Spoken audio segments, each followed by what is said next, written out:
Olá pessoal, tudo bem? Meu nome é Diego Medeiros, eu sou integrante do Salles e Medeiros Advogados, que é um escritório especializado em audiovisual e artes. O tema que vamos abordar hoje são os contratos de produção audiovisual, no desenvolvimento, produção e pós-produção. Como é um tema muito amplo e complexo, a gente vai destacar só pontos principais para serem observados durante essas fases da execução de um projeto. São cuidados básicos que devem ser observados para evitar problemas jurídicos e para garantir uma segurança jurídica para todos os envolvidos nessa produção, tanto da parte artística quanto da parte técnica, da parte da produção propriamente dita, e para esses entes que financiam o projeto, sejam entes públicos ou entes privados. A base contratual é algo fundamental, é a base da execução de um projeto. Se você não tiver essa parte contratual estruturada e bem definida e tendo um acompanhamento de um advogado ou de um escritório especializado no audiovisual, fica muito difícil executar um projeto, porque aí você de fato começa a não observar uma série de garantias e requisitos legais mínimos que devem ser observados. E com isso pode ter problemas e deixar direitos e lacunas em aberto que mais para frente vai dar problemas, entendeu? Então, de fato, é muito importante contar com a assessoria jurídica de um advogado ou advogada especializado na área, para que com a sua experiência e acompanhando todas essas fases, da execução de um projeto, desde que ainda uma ideia está sendo desenvolvida, como registrá-la, como protegê-la, a própria negociação dessa ideia e as diversas fases da execução de um projeto. Então, o que é que acontece?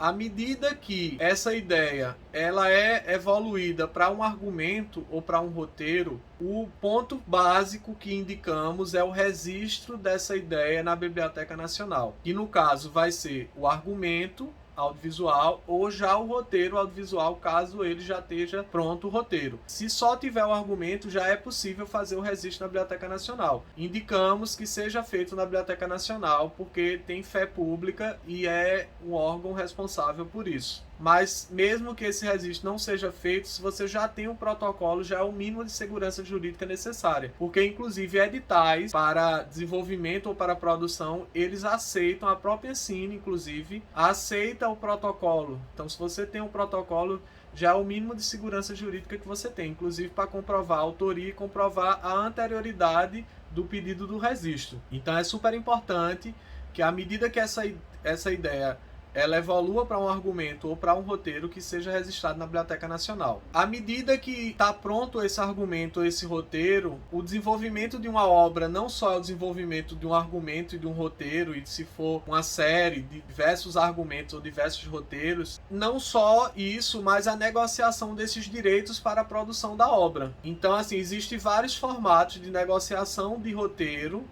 e deve ser observados o tempo, se isso está vinculado a um pagamento já no momento da assinatura do contrato, ou mesmo quando for captados recursos para o projeto, porque muitas vezes a gente sabe que não tem recursos para pagar de imediato o serviço e a cessão de direitos daquele roteiro, e isso se vincula à captação do recurso no projeto. Então, definir se o roteirista vai ter participação ou não em RLP, como vai ser esse tipo de parceria, qual vai ser o prazo, quais são os direitos, deveres.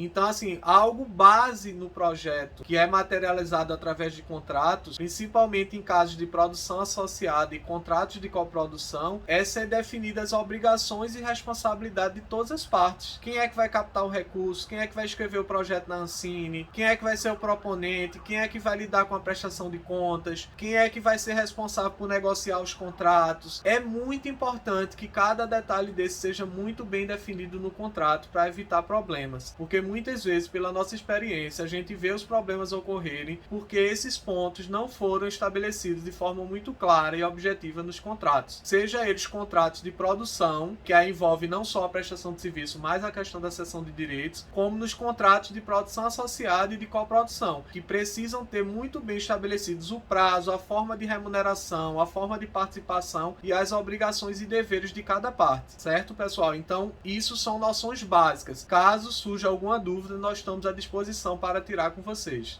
Grande abraço.